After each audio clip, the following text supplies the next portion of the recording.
Well, 4 months went by pretty quick.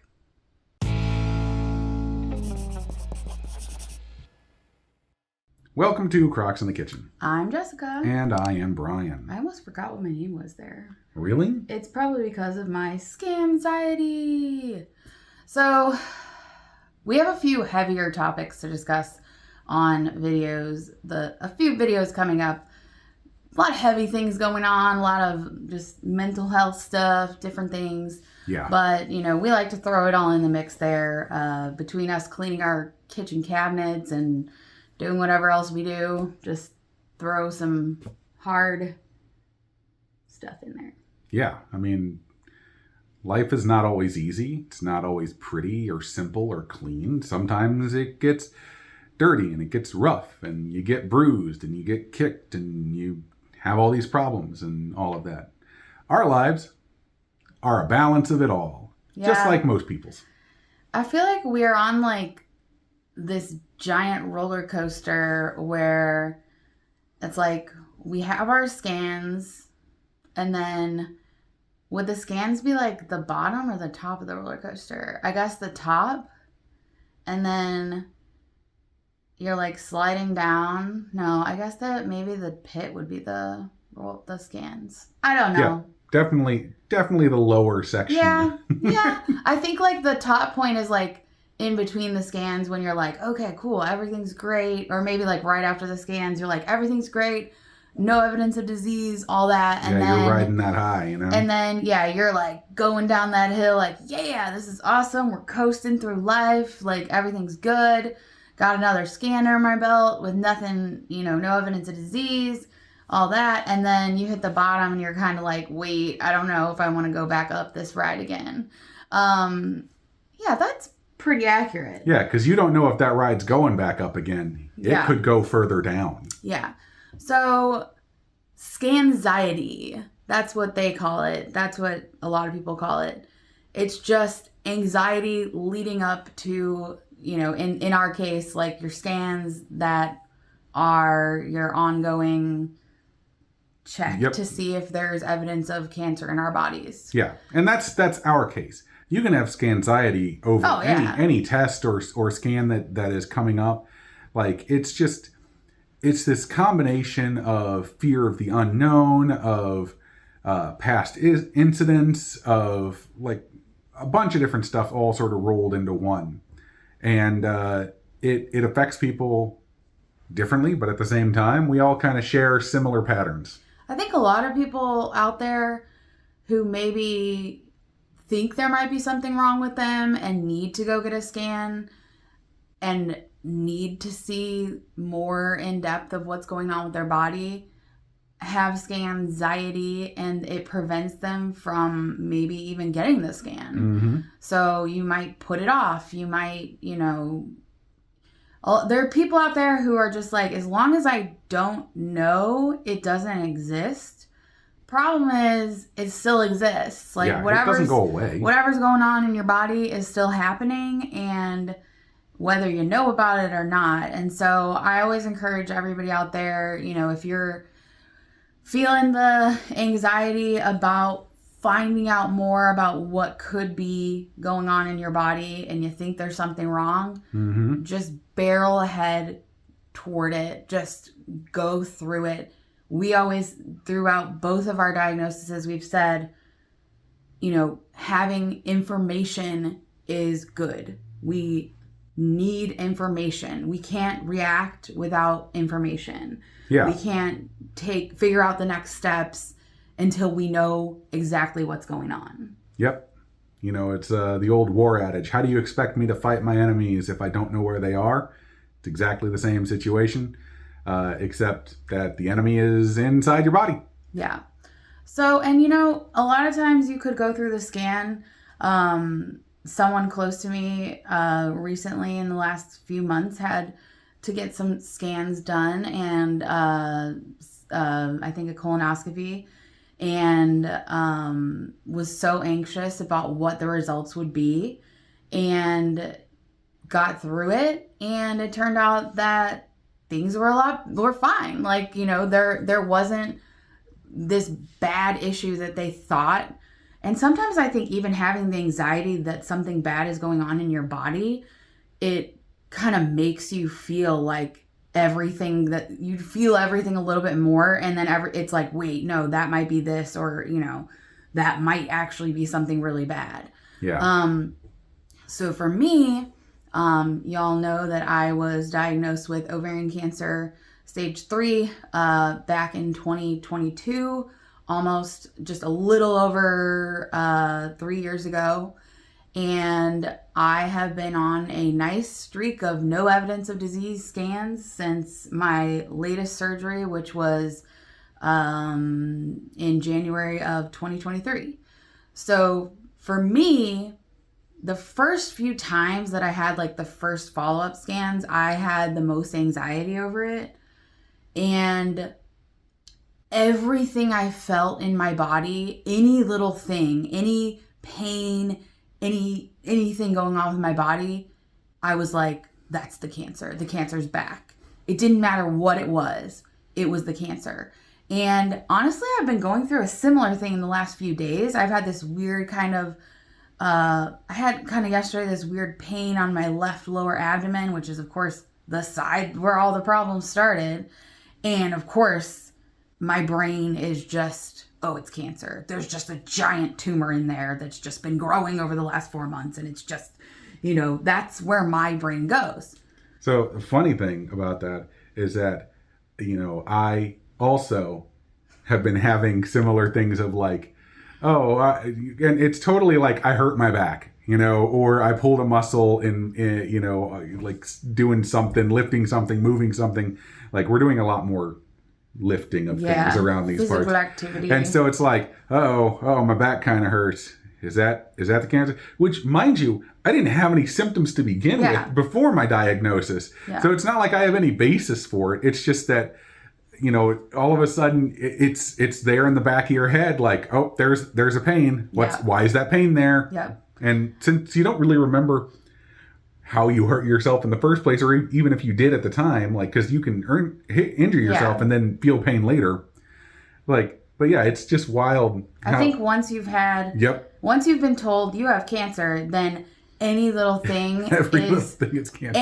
And the worst part is if you Google any of it, just don't even bother with that, because if you Google any of it, it's either I feel like when you Google what's wrong with you, you either like need a Band-Aid or you're on the brink of death. Yep. Like you can find any symptom you have, you could find like, oh, take some Tylenol, or you could find you need to see a doctor immediately because you are pretty much a goner. Like you could find either of those scenarios out there on the internet. I think I just had gas yesterday, to be honest, because I don't feel it today, and I definitely was like a little bit burpy, and I think that was what the pain was. I also often wonder, they talk about like phantom pains, and I know when I had my gallbladder taken out years and years ago, I did have like phantom pains from that. And you wonder if that's it. You also wonder, like, there's all just this empty space that was in my body. Like, what's filling in it? Is it like, I don't know. You wonder what's going on in there. Like, it's just... No, I totally get it. And your brain goes wild with crazy thoughts. I have phantom pain sometimes near my incision because it's all still, like, numb and not really, like, sensitive or whatever. And so sometimes it just randomly hurts. Yeah. And then if I push on it, then it stops. I don't know why. It's just, it's all in my head basically. But so next week, no, this not week, not even next week. It's not even next week at this point. This week, just in a few days, we're going to be heading back to Mayo Clinic, and both of us have our scans. They schedule us really nicely, like all in one day. Get all the scan blood work done. Meet with the oncologist, and then head back. We'll only be up there for like a couple of nights.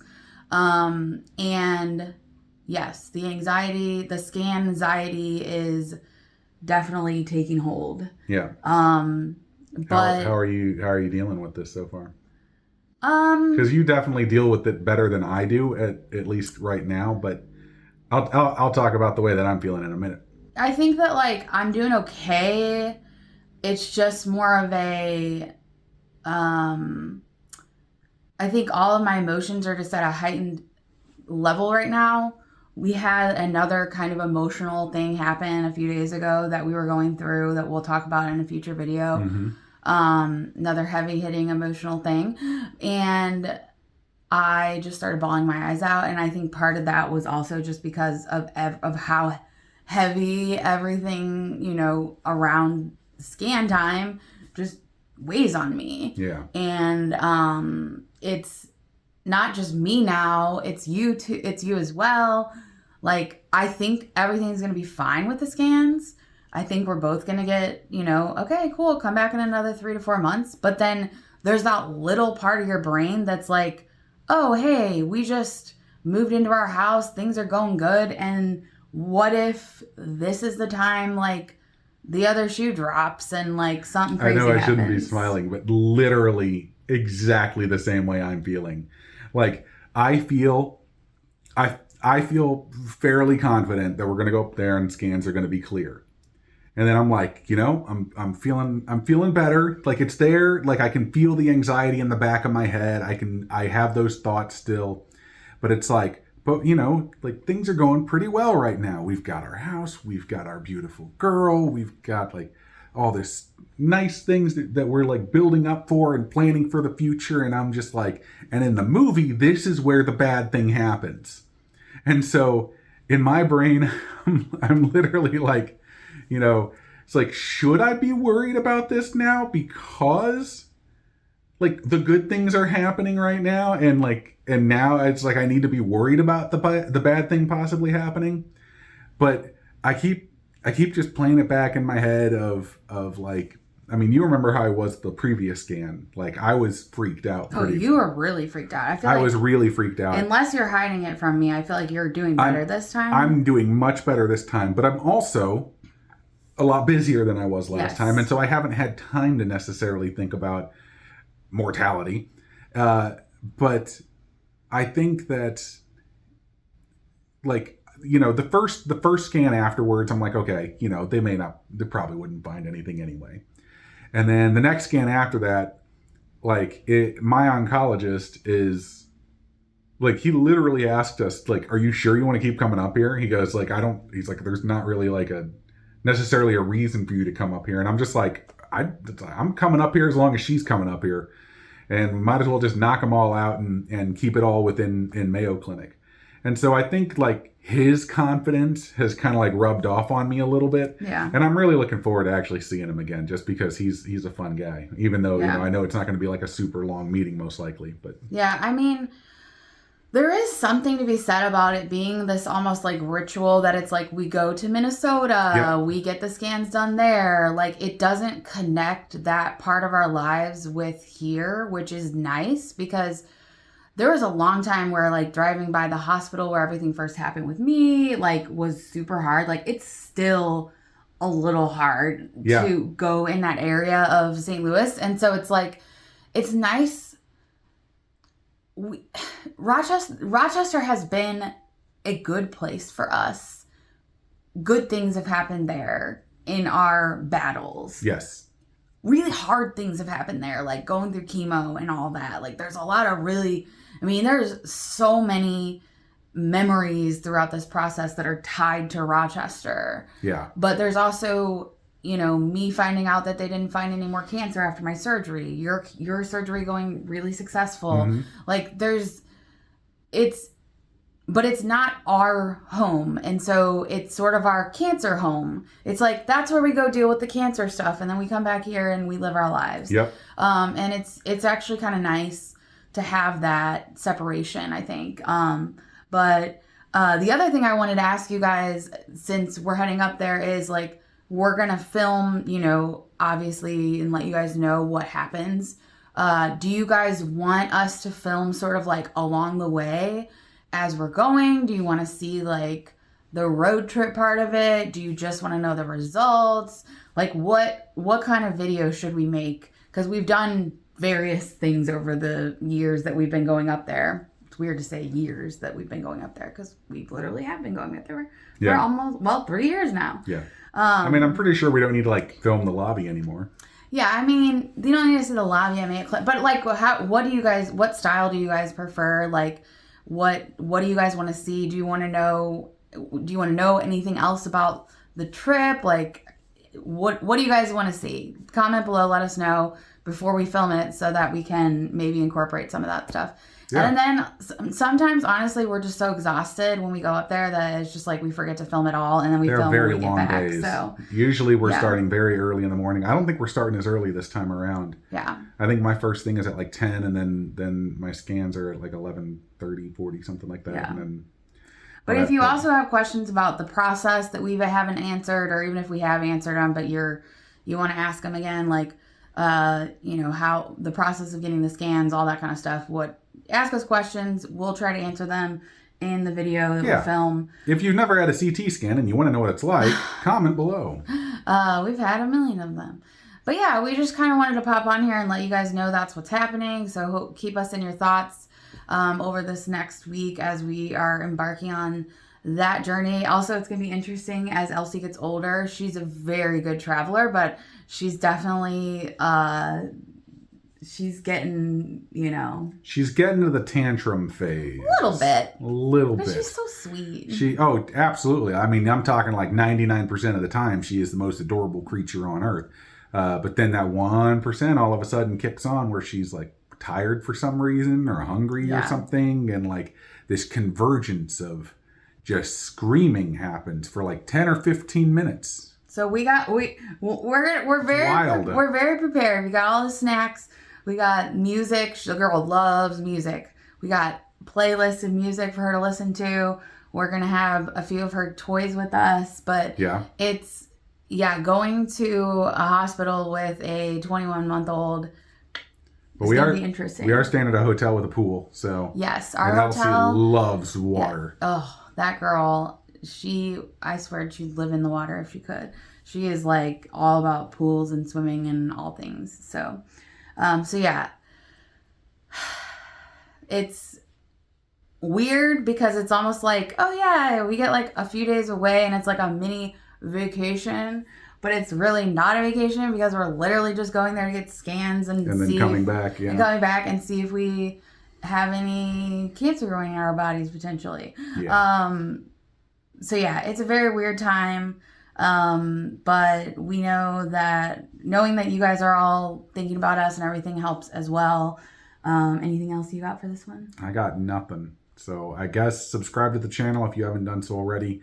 Click the bell that is right next to that. You will get notified whenever we post a new video. You can also find us on social media, Facebook and Instagram, and send us messages, questions, whatever you want on there.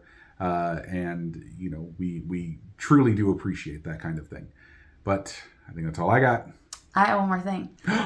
I know, I never do. That's amazing. I know. So the other thing I wanted to say is if you guys are going through scans upcoming or something, hard news, medical stuff, comment below. Let us know. You don't have to tell us the details even. Just let us know you're going through something so we can also keep you in our thoughts and prayers as well. All right. We will see you next time on Crocs in the Kitchen. Bye.